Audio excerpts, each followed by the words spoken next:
নমস্কার বন্ধুরা, রিমি পুতুলের রান্নাঘরে স্বাগত। আজকে আমি বানাবো কুচো নিমকি, যেটা সন্ধেবেলা চায়ের সাথে, সকালে চায়ের সাথে খুবই ভালো লাগে।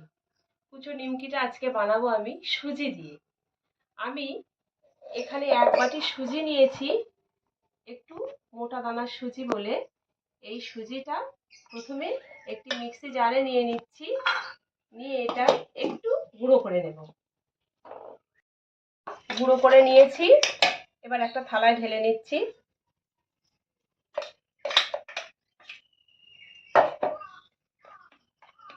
এর মধ্যে দিয়ে দিচ্ছি 2 চামচের একটু বেশি পরিমাণে ময়দা,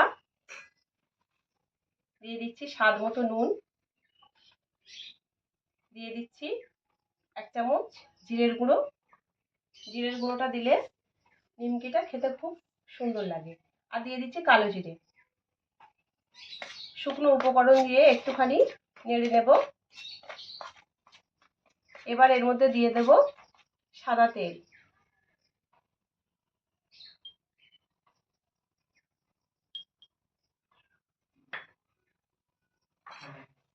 সাদা তেলটা দিয়ে খুব ভালো করে মাখিয়ে নেব। ময়মটা দিয়ে খুব ভালো করে মাখিয়ে নিয়েছি। এবার অল্প অল্প জল দিয়ে একটা মণ্ড বানিয়ে নেব।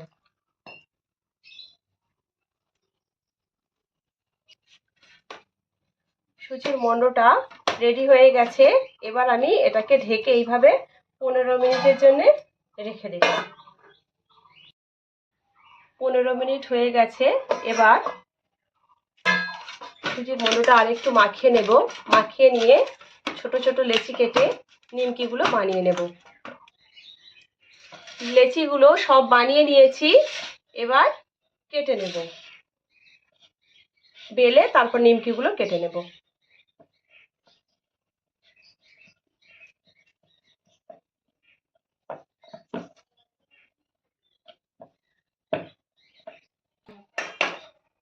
আমি এটা বেলে নিয়েছি, আর পাতলা করেই বেলেছি। এবার ছুরি দিয়ে কেটে নেব।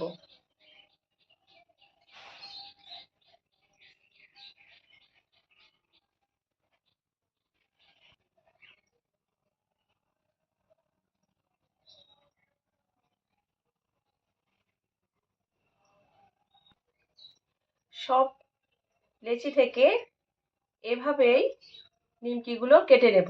প্রথমটা এই কাটা হয়ে গেছে, আর সব লেচি থেকে এভাবে কেটে নেব। নিমকি ভাজার জন্য সাদা তেল গরম করতে দিয়েছি। তেলটা গরম হয়ে গেছে, এবার নিমকিগুলো ভেজে নেব।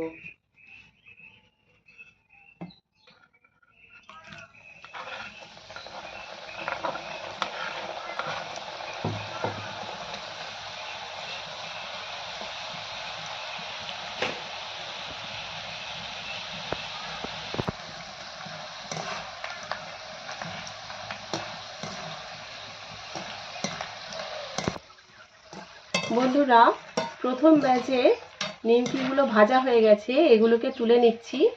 আর এই একই রকমভাবে সব নিমকিগুলো ভেজে নেব। বন্ধুরা, তৈরি হয়ে গেছে সুজির তৈরি কুচো নিমকি। ভিডিওটি পুরো দেখার অনুরোধ রইল। আর যদি ভালো লেগে থাকে লাইক, শেয়ার, কমেন্ট করে জানাবেন। চ্যানেলটিকে সাবস্ক্রাইব করে আমার পাশে থাকবেন। আজকের মতো এখানে শেষ করছি। ভালো থাকবেন। ধন্যবাদ।